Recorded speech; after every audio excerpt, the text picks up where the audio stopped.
Hello बच्चों, कैसे हैं आप सब। एनालिसिस की सीरीज में आज जो हम टॉपिक डिस्कस करने वाले हैं वो है आपका प्रेसिपिटेशन टाइट्रेशन, है ना। प्रेसिपिटेशन टाइट्रेशन क्या होता है, उसको हम कैसे डिफाइन कर सकते हैं, एडवांटेजेस क्या हैं, डिसएडवांटेजेस क्या हैं और उसके क्या कुछ मेथड्स हैं। तीन बेसिक से मेथड्स होने वाले हैं। उन तीन मेथड्स में जो आज हम डिस्कस करेंगे इस वीडियो में वो है मुहूर्त मेथड्स, है ना। देख लेते हैं आप इसे कैसे डिफाइन करेंगे। जब हम प्रेसिपिटेशन टाइट्रेशन की बात करते हैं तो आपको पता होना चाहिए, इससे पहले हमने नॉन एक्वस टाइट्रेशन पढ़ा, उससे पहले हमने एसिड बेस टाइट्रेशन पढ़ा। तो सब में एसिड बेस टाइट्रेशन का मतलब क्या था कि एक एसिड है, लाइक टाइट्रेंट अगर एसिड है तो आपके पास एनालाइट बेस होगा और दोनों के बीच में रिएक्शन होगी, न्यूट्रलाइजेशन रिएक्शन, तो उसे हम एसिड बेस टाइट्रेशन बोल देते हैं। नॉन एक्वस टाइट्रेशन में जहां पर वाटर का इन्वॉल्वमेंट हो ही ना, उसे हम नॉन एक्वस टाइट्रेशन बोल देते हैं। जब आपसे कहा जाएगा प्रेसिपिटेशन टाइट्रेशन तो आपको सबसे पहले समझना पड़ेगा एक वर्ड होता है प्रेसिपिटेट।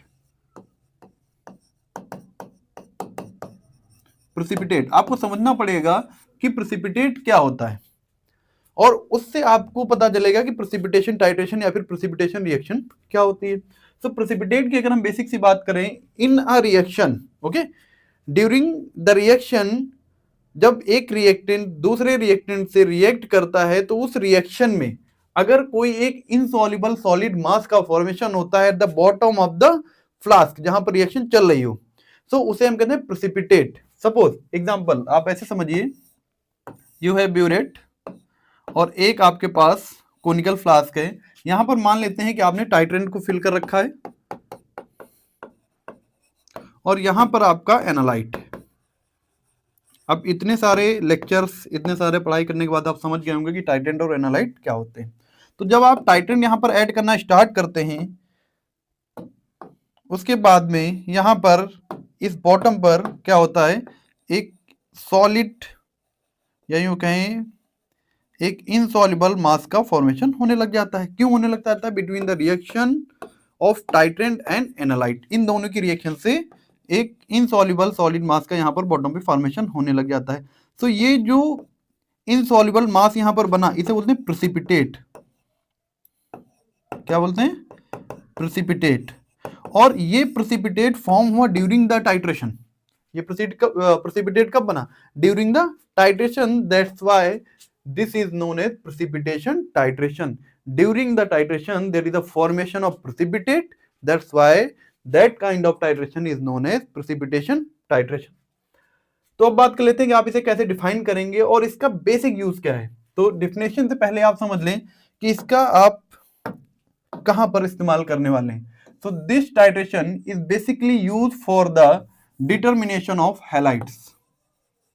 ओके, हैलाइड्स के डिटर्मिनेशन के लिए बेसिकली यूज किया जाता है। और मेजरली अगर हम डिस्कस करें तो जैसे कि आप क्लोरीन आयन को डिटरमाइन करना हो, ब्रोमीन्स को डिटरमाइन करना हो, इनके लिए बेसिकली ये पर्टिकुलर टाइट्रेशन यूज किया जाता है। डेफिनेशन को देख लेते हैं।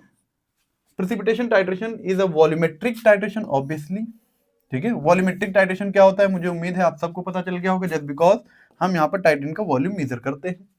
In which the reaction between analyte titrant produces a springly soluble precipitate। अभी मैंने आपसे यहां डिस्कस किया एक स्प्रिंगली सॉल्युबल। स्प्रिंगली सॉल्युबल का मतलब हो सकता है स्लाइटली सॉल्युबलाइज भी हो, बट बेहतरीन तभी है जब ये सॉल्युबलाइज ना हो। स्प्रिंगली सॉल्युबल प्रेसिपिटेट, जब यहां पर एक स्प्रिंगली सॉल्युबल प्रेसिपिटेट बनता है between the reaction with titrant and analyte. Second line is precipitation titration is a titration method based on the formation of precipitate which is slightly soluble। बात वही है, दोनों पॉइंट एक जैसे ही हैं। अब देखो कह क्या रहा है, a white precipitate of AgCl is deposited on the bottom of the flask during the course of titration। इस लाइन को थोड़ा सा हम समझते हैं। देखो हमने यहां पर समझा during the titration there is a formation of precipitate और किसके बीच में रिएक्शन चल रही है बेटा? तो रिएक्शन चल रही है टाइट्रेंट और एनालाइट के बीच में। यहां पर जो टाइट्रेंट होने वाला है वो हमारे पास AgNO3 होने वाला है। जो एनालाइट अभी हम मान लेते हैं, जैसे मैंने यहां लिखा था ClNBr, तो अभी मान लेते हैं कि NaCl है। ओके, NaCl का हम लोग ऐसे करने जा रहे हैं। या फिर आप ऐसा भी कर सकते हो, वाटर में हैलाइड्स आप चेक कर लो कितने हैं, या किसी और गिवन सब्सटेंस में जो आपके लिए सैंपल हो उसमें आप पता कर सकते हैं। तो यहां से क्या होता है, इधर का Ag, आगे हम इस रिएक्शन को बहुत अच्छे से देखेंगे, अभी आप यहाँ पर सुपरफिशियली थोड़ा सा समझ लें। यहाँ से Ag और यहाँ से Cl मिल करके AgCl बनाते हैं। ये जो बेटा AgCl है यही एक वाइट प्रेसिपिटेट होता है। क्या होता है? व्हाइट प्रेसिपिटेट, जो कि बॉटम पर आकर के, जो मैंने यहाँ रेड से बनाया हुआ है, अब मैं इसे व्हाइट से कर रहा हूं, जो कि बॉटम पर आकर के क्या हो जाता है? बॉटम पर आके डिपॉजिट हो जाता है। Okay, during the course of titration, वही लाइन यहाँ पर लिखी हुई है। Also known as argentometric titration. तो the precipitation titration is also known as argentometric titration. Why it is known as argentometric titration? Just because there is a Latin word, यहाँ पर आप देख रहे हैं लैटिन वर्ड अर्जेंटम। अर्जेंटम इसका मतलब होता है सिल्वर। ओके, इसका मतलब क्या होता है? सिल्वर। और यहां पर यूज क्या हो रहा है? AgNO3, silver nitrate. Just because use of silver ions in this particular titration it is known as argentometric titration. तो अगर आपसे कभी भी डेफिनेशन में ये पूछ ले कि डिफाइन अर्जेंटोमेट्रिक टाइट्रेशन, इसका मतलब पूछ रहा है कि आप प्रेसिपिटेशन टाइट्रेशन को डिफाइन करिए। या कभी अगर ऐसा पूछ ले कि एक्सप्लेन अर्जेंटोमेट्रिक टाइट्रेशन, तो भी आपको क्या करना है? प्रेसिपिटेशन टाइट्रेशन को एक्सप्लेन करना है। ठीक है, titration involving silver are termed as argentometric titration from the Latin name of silver argentum, जो मैंने आपसे अभी डिस्कस किया। तो होपफुली आपको प्रेसिपिटेशन टाइट्रेशन का मतलब यहाँ पर समझ में आ गया होगा। कुछ बेसिक रिक्वायरमेंट्स की हम लोग बात कर लेते हैं कि क्या क्या बेसिक रिक्वायरमेंट्स हैं फॉर द प्रेसिपिटेशन टाइट्रेशन। तो सबसे पहली जो रिक्वायरमेंट होती है प्रेसिपिटेशन टाइट्रेशन के लिए, कि जो आपका एनालाइट है और जो टाइट्रेंट है, और उन दोनों की रिएक्शन से जो प्रेसिपिटेट बने वो एटलीस्ट इनसॉल्युबल होना चाहिए या स्प्रिंगली सॉल्युबल होना चाहिए। पहला दिया हुआ है the reaction must be sufficiently rapid, यानी रिएक्शन थोड़ी सी फास्ट होनी चाहिए, quantitative and complete, lead to a product reproducible composition and low solubility.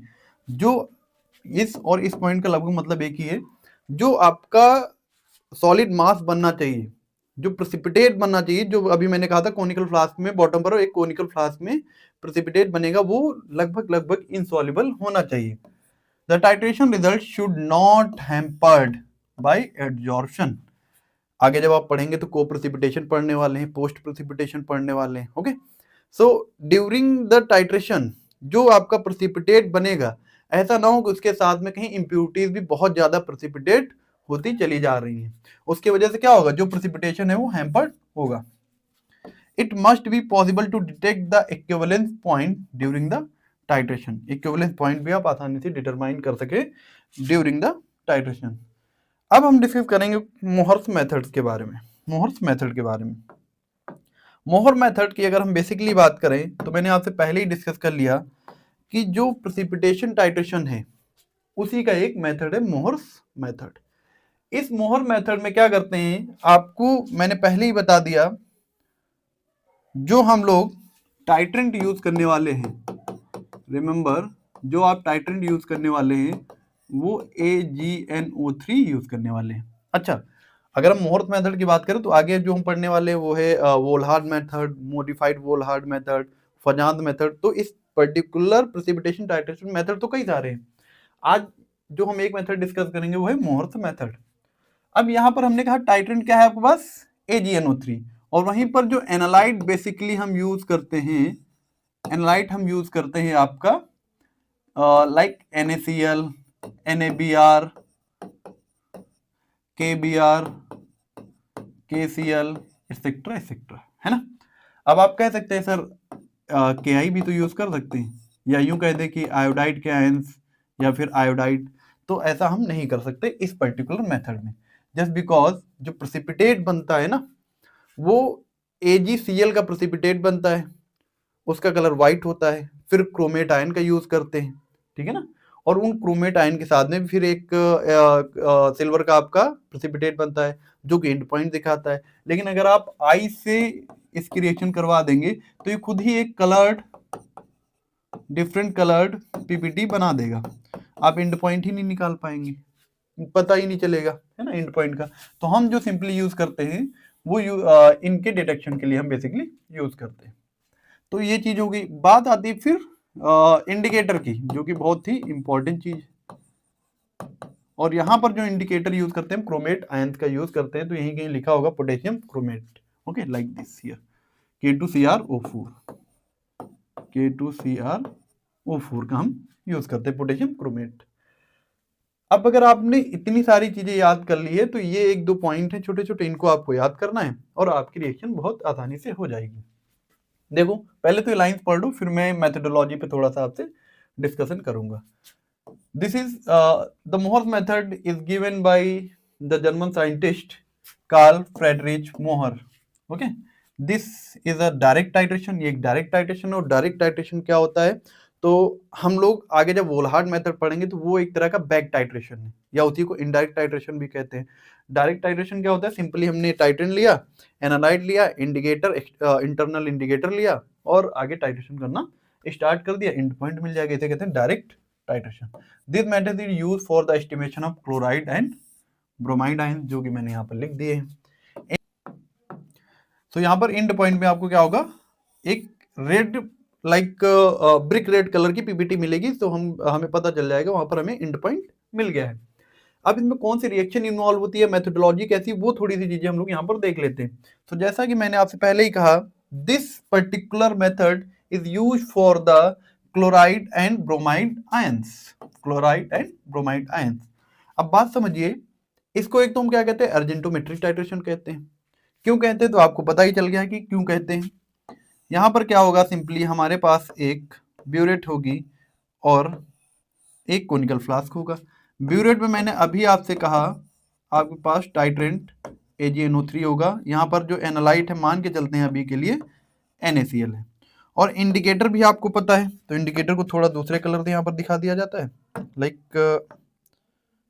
Black से कर देते हैं। सो इंडिकेटर हमारे पास जो होगा वो पोटेशियम क्रोमेट यानी K2CrO4। ओके, इसका यूज करेंगे। ये है इंडिकेटर। अब आपको इतनी सारी चीजें पता है। अब समझो जरा ध्यान से, जब आप इस NaCl में, जो कि यहां पर फिल्ड है, ओके, या AgNO3 ऐड करोगे तो क्या होगा, वो AgNO3 रिएक्ट विद NaCl। और NaCl देखो एक्चुअली क्या होगा, NaCl ब्रेक करेगा आपका, कैसे ब्रेक करेगा, तो Na++Cl निगेटिव, और ये ब्रेक करेगा Ag++NO3 निगेटिव में, ऐसे ब्रेक करेगा। ठीक है, तो क्या होगा, एक यहां पर रिएक्शन प्रोड्यूस होगी like AgCl plus NaNO3 sodium nitrate. जैसे ही इसका फॉर्मेशन होगा AgCl का, AgCl is a white precipitate. ये क्या बनाएगा, जो सिल्वर क्लोराइड है यहाँ पर AgCl सिल्वर क्लोराइड, ये एक तरह का प्रेसिपिटेट बनाएगा। ये खुद में ही प्रेसिपिटेट है और वाइट प्रेसिपिटेट है। ठीक, और जैसे जैसे इसमें आप ये ऐड करते जाओगे, तो यहाँ पर आप पाएंगे धीरे धीरे धीरे धीरे धीरे धीरे धीरे कुछ इसका प्रेसिपिटेट नीचे की तरफ जमता चला जाएगा। ठीक, सोल्यूशन एक्चुअली टर्बिट होता चला जाएगा। अगर आपको मैं एक इमेज शो करूँ यहाँ पर, तो ये एक इमेज आप देख सकते हैं लाइक दिस, मैं यहाँ लगा रहा हूँ कुछ इस तरह से। ठीक है, दिख रही है आपको, ये हटा देते हैं सारा, कुछ इस तरह से, ध्यान से देखो। अगर हम इनिशियली देखें तो इसका कलर कैसा दिख रहा है आपको, थोड़ा सा येलोइश दिख रहा है। तो ये इस पर्टिकुलर कोनिकल फ्लास्क का जो Na सोल्यूशन है, NaCl सोल्यूशन है, वो इनिशियल कलर है। इनिशियली वो कुछ ऐसा दिखेगा। फिर आपने क्या किया, इस पर्टिकुलर कोनिकल फ्लास्क में ब्यूरेट के थ्रू AgNO3 ऐड करना स्टार्ट किया। और जैसे जैसे AgNO3 यहाँ पर ऐड करोगे, जो मैं रेड से दिखा रहा हूँ, वो AgNO3 का सोल्यूशन है। एक पर्टिकुलर नॉर्मेलिटी का होगा, अभी के लिए आप मान लीजिए 0.1 नॉर्मल। ठीक है, ऐड करोगे तो किससे रिएक्ट करेगा, यहाँ जो आपके क्लोराइड आयंस है इनसे रिएक्ट करेगा Cl निगेटिव से। और कौन रिएक्ट करेगा, तो इसमें क्या प्रेजेंट है, इसमें प्रेजेंट है Ag पॉजिटिव के आयंस। ओके, ये रिएक्ट करके यहाँ बना रहे होंगे AgCl। तो आपको होपफुली वीडियो में हल्का हल्का सा व्हाइट व्हाइट यहाँ से पर दिख रहा होगा। मुझे उम्मीद है यहाँ पर ये सब देखो तो यहाँ पर हल्का हल्का व्हाइट व्हाइट सा आपको दिख रहा होगा। तो ये बनना है यहाँ पर AgCl के प्रेसिपिटेट व्हाइट कलर के, जमता चला जाता है। अब क्या हो रहा है यहाँ पर, एक सर्टेन टाइम आएगा कि जो आपने NaCl लिया हुआ है इसका तो एक फिक्स कोई क्वांटिटी ली होगी ना। सपोज कर लेते हैं 0.25 ग्राम ले रखा है या 0.2 ग्राम ले रखा है, 0.1 ग्राम ले रखा है, कोई क्वांटिटी होगी, ऐसा तो नहीं अनलिमिटेड। बट ब्यूरेट में जो आपने AgNO3 फिल करा हुआ है उसे आराम से ऐड करते जाइए जब तक रिएक्शन नहीं हो जाती। और साथ में क्या ऐड किया है, इंडिकेटर। तो जो इनिशियल रिएक्शन होगी वो आपके Cl नेगेटिव आयंस के साथ होगी और वो लगातार बनाता रहेगा AgCl। एक सर्टेन टाइम आएगा जब सारा NaCl कन्वर्ट हो जाएगा AgCl में। ओके, अब जो आपका AgNO3 है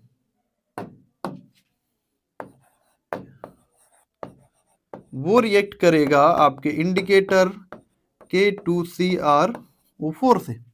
तो अब आपको पता है कि यहाँ पर जो आपका K2CrO4 है वो कैसे ब्रेक डाउन होगा, 2K plus plus CrO4 2 minus, कुछ इस तरीके से ब्रेक होता है। हालांकि अगर आपको ये नहीं आता है ना कि कैसे ब्रेक होगा तो मत याद करिए, आप बस ये और ये रिएक्शन याद करिए, बाकी आपको ज्यादा कुछ नहीं याद करना है ना। अब क्या होगा, जैसे ही मैंने आपसे कहा NaCl सारा कंज्यूम हो जाएगा, अब जो आप उसमें टाइट्रेंट ऐड कर रहे हो यानी कि AgNO3, ये जाकर के रिएक्ट करेगा आपके क्रोमेट आयन से। और AgNO3 कैसे, देखो यहाँ पर मैंने तोड़ रखा है इसे, Ag प्लस प्लस NO3। तो यहाँ पर जो Ag प्लस है वो रिएक्ट करेगा इससे। ओके, कैसे रिएक्ट करेगा, Ag प्लस रिएक्ट करेगा इससे और ये बनाएगा AgCrO4। Okay sorry, Ag2CrO4 silver chromate. और जैसे ही ये सिल्वर क्रोमेट बनेगा it will produce a red PPT like here. इसका मतलब ये वाला जो है ये शो कर रहा है and point of the titration of the Mohr's method. तो आपको बस इतना ध्यान देना है कि ये Ag रिएक्ट करेगा आपके क्रोमेट आयन से, यानी कि ये होते हैं आपके क्रोमेट आयन। ठीक है, क्रोमेट से जाकर के रिएक्ट करेगा, सिल्वर क्रोमेट बनाएगा। सिल्वर क्रोमेट हमारा होता है रेड PPT। क्या होता है, रेड PPT, रेड कलर का प्रेसिपिटेट देगा जो कि आपको यहाँ पर दिख रहा है। और जैसे ही रेड कलर का PPT आ जाता है it will indicate the end point of the titration. Okay, I hope कि आपको कम से कम ये जो मेथोडोलॉजी है ये समझ में आ गई होगी। रिएक्शन को यहाँ से नोट करेंगे आप और आगे बढ़ते हैं इसके हम एसे पर। सो एसे में आप दो तरीके की यहाँ पर स्लाइड देख रहे हैं। मैं आपको सबसे पहले ये दिखा देता हूँ कुछ इस तरीके से, है ना। चलो इसको नीचे कर लेते हैं, कहीं नहीं शो हो रही, बैक। होपफुली आपको ये चीज यहाँ पर दिख रही होगी।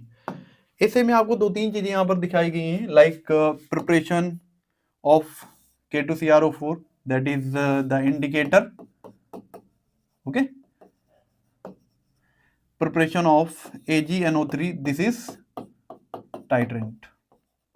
मुझे उम्मीद है कि आपको ये चीज दिख रही होगी। एक बार हम लोग भी ट्राई कर लेते हैं, बढ़िया दिख रहा है। उसके बाद जो मेन चीज है, जो मेन इससे है वो स्टार्ट होता है। और इससे का मतलब आपको पता होगा लाइक डिटर्मिनेशन करना एक तरह से। ठीक है, तो सबसे पहले हम समझ लेते हैं कि प्रिपरेशन हम करेंगे कैसे। जो यहाँ पर दिया हुआ है प्रिपरेशन ऑफ 5% K2CrO4 इंडिकेटर। देखो प्रिपरेशन के लिए क्या करना है, जितना परसेंटेज दिया है सिंपली उतने ही ग्राम आप वो पर्टिकुलर सब्सटेंस वे करिए। और वे करने के बाद में एक बढ़िया सा वॉल्यूमेट्रिक फ्लास्क लीजिए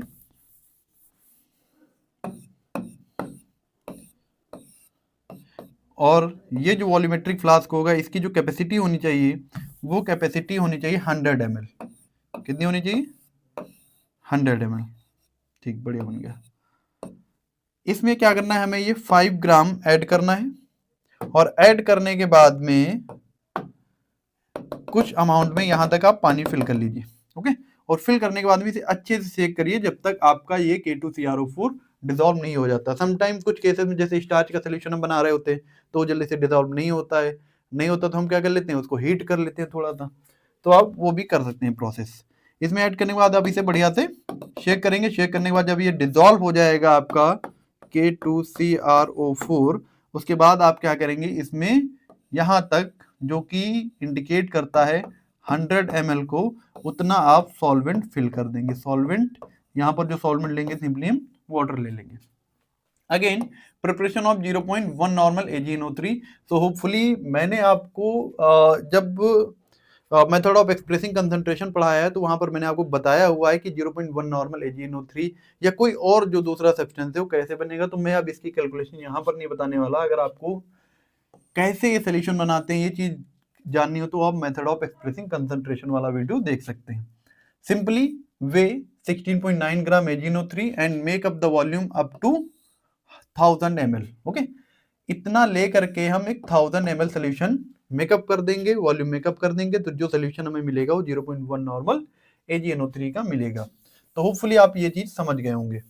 इसके बाद में जो हमारे पास सबसे इंपॉर्टेंट चीज होती है वो है इसका प्रोसीजर। तो प्रोसीजर में जो सबसे पहला पॉइंट यहाँ पर आपको देखो दिया हुआ है वो ये है कि वे 0.25 ग्राम सैंपल, उसको हमें वे करना है, और वे करने के बाद में कोनिकल फ्लास्क में आप उसे ट्रांसफर कर लीजिए।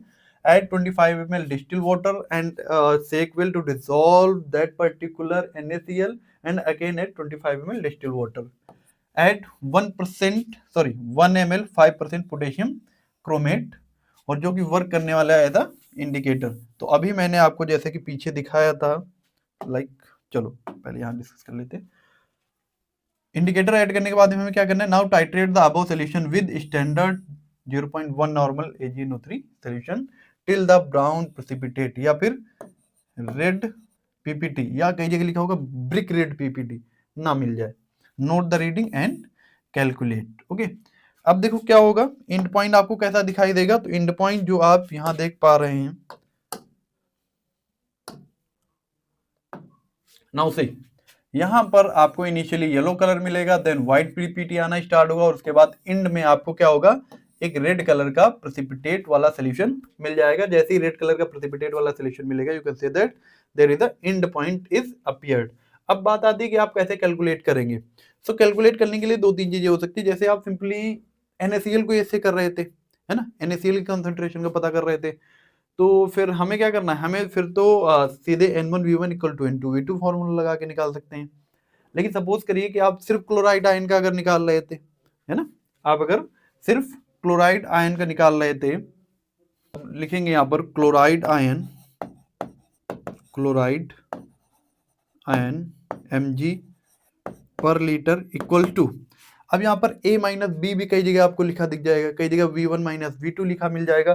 तो जो भी आपको समझ में आता है वो आप लिखिए V1 माइनस V2। बस आपको याद रखना है कि V1 क्या है, V2 क्या है, वो मैं आपको अभी बताता हूँ। इनटू नॉर्मेलिटी, और एक किसकी नॉर्मेलिटी की बात हो रही है, तो नॉर्मेलिटी ऑफ AgNO3 जो कि आपने यूज किया है 0.1 नॉर्मल, इनटू यहाँ पर जो रखेंगे इक्विवेलेंट वेट रखेंगे, equivalent weight.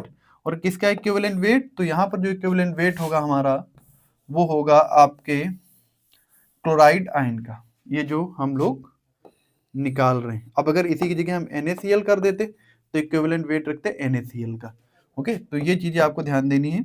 Into 1000 divided by, अगर आप वॉल्यूम ले रहे हैं अपने सैंपल का तो वॉल्यूम लिखिए, वरना वेट लिख दीजिए। ओके, जैसे यहाँ पर वेट लिया गया तो weight of the sample, weight of sample, जो भी सैंपल है। लेकिन क्योंकि हम क्लोराइड आयन की बात करेंगे तो क्लोराइड आयन हमारे किसी न किसी एक सॉल्वेंट में डिसॉल्व होंगे, तो हम लेंगे volume. Okay, volume of sample. लेकिन अगर N1V1 कर रहे हो तो फिर आप फॉर्मूला लगा सकते हैं। और इसके अलावा अगर आप परसेंटेज प्योरिटी निकाल रहे हैं, परसेंटेज प्योरिटी अगर आप निकाल रहे हैं तो फॉर्मूला लगा सकते हैं। टाइटर वैल्यू पे कहते हैं कई जगह आप प्योरिटी रेटिंग भी कह सकते हैं। तो आप लिखेंगे titre value into equivalent factor, okay, into normality of your titrant divided by weight of the sample, weight of sample into यहाँ पर normality of AgNO3 या फिर आपका जो टाइट्रेंट है टाइट्रेंट। और दोनों में डिफरेंस बस इतना होता है कि एक जगह एक्चुअल लिखते हैं, एक जगह जब उसे हम स्टैंडर्डाइज करते हैं, तो आप इसको चाहे तो सिर्फ एक जगह भी मेंशन कर सकते हैं। तो इन तीनों में से जो आपको फॉर्मूला सही लगता है, एक मैंने आपसे कहा N1V1 इक्वल टू N2V2 का यूज कर सकते हैं। बस आपको ध्यान देना है कि आप किस तरीके की एनालिसिस करने जा रहे हैं, किस तरीके से सैंपल आप ले रहे हैं। लेकिन सिर्फ अगर आप क्लोराइड या फिर ब्रोमाइड आयन के लिए करने जा रहे हैं तो आपको ये फॉर्मूला यूज करना है, जो मैंने ये रेड कलर से सर्कल कर दिया। क्लियर है? और अगर आप परसेंटेज प्योरिटी निकाल लें तो उसके लिए आप ये फॉर्मूला यूज कर सकते हैं। हाँ, इसमें इंटू 100 भी आगे आपको ऐड करना पड़ेगा। क्लियर है? होपफुली आपको ये सारी चीजें समझ में आ रही होंगी। अब देखो, अगर हम देखें कि V1 क्या होता है यहाँ पर, तो V1 होता है हमारा वॉल्यूम ऑफ AgNO3। क्या है? Volume of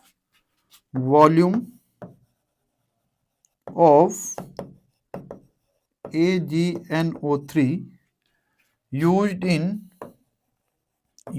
in sample titration। Clear है? V2 क्या होगा हमारा? Volume of AgNO3 used in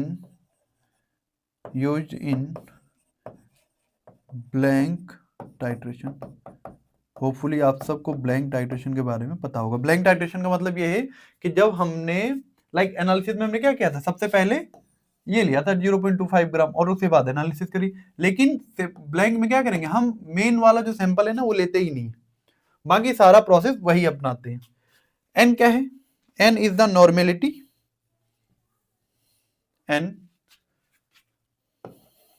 is the normality of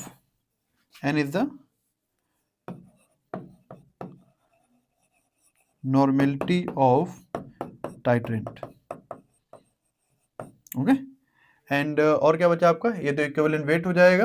okay, बाकी सारी चीजें पहले से ही लिखी हुई है। तो होपफुली आपको, और ये यहाँ पर जो इक्विवेलेंट वेट है क्लोराइड के लिए करो तो अराउंड 35 के आसपास होगा, 35 पॉइंट समथिंग। तो होपफुली आपको ये सारी चीजें समझ में आ गई होंगी। अब अगर हम कंडीशंस की बात कर लें, इसकी इस पर्टिकुलर टाइट्रेशन की कंडीशंस की बात अगर हम करें तो इसके लिए जो मीडियम होना चाहिए न्यूट्रल होना चाहिए। मोर्स मेथड में बेसिक मीडियम तो होना ही नहीं चाहिए। ओके, जो लिमिटेशंस हैं, बेसिकली लिमिटेशन में आप कह सकते हैं इस पर्टिकुलर टाइट्रेशन की लिमिटेशन में कि जो मीडियम होना चाहिए, it can not perform in basic medium, can't performed in basic medium। okay, this is the most important limitation for this method। अब ऐसा क्यों? क्योंकि आपको पता है बेसिक मीडियम में क्या होंगे, OH निगेटिव होंगे, और ये क्या बनाएंगे, सिल्वर हाइड्रोक्साइड बना लेंगे, AgOH। अब अगर ऐसा कुछ ये बना लेंगे तो जो AgCl बनना था, ओके, जो AgCrO4 बनना था, वो उन सबका फॉर्मेशन हो नहीं पाएगा। तो इसकी वजह से हम इसे बेसिक मीडियम में बिल्कुल भी नहीं करते हैं। ओके, ये इसकी एक बहुत ही इंपॉर्टेंट लिमिटेशन है इस पर्टिकुलर पूरे मेथड की। नेक्स्ट जो हम डिस्कस करेंगे वो डिस्कस करेंगे अपना Volhard method, modified Volhard method and Fajans method. वो हम अपने अगले वीडियो में देख लेंगे। अभी होपफुली आपको ये सारी चीजें समझ में आ गई होंगी। अगर फिर भी आपको कोई डाउट रह गया है तो आप जरूर पूछिए। Okay, thank you.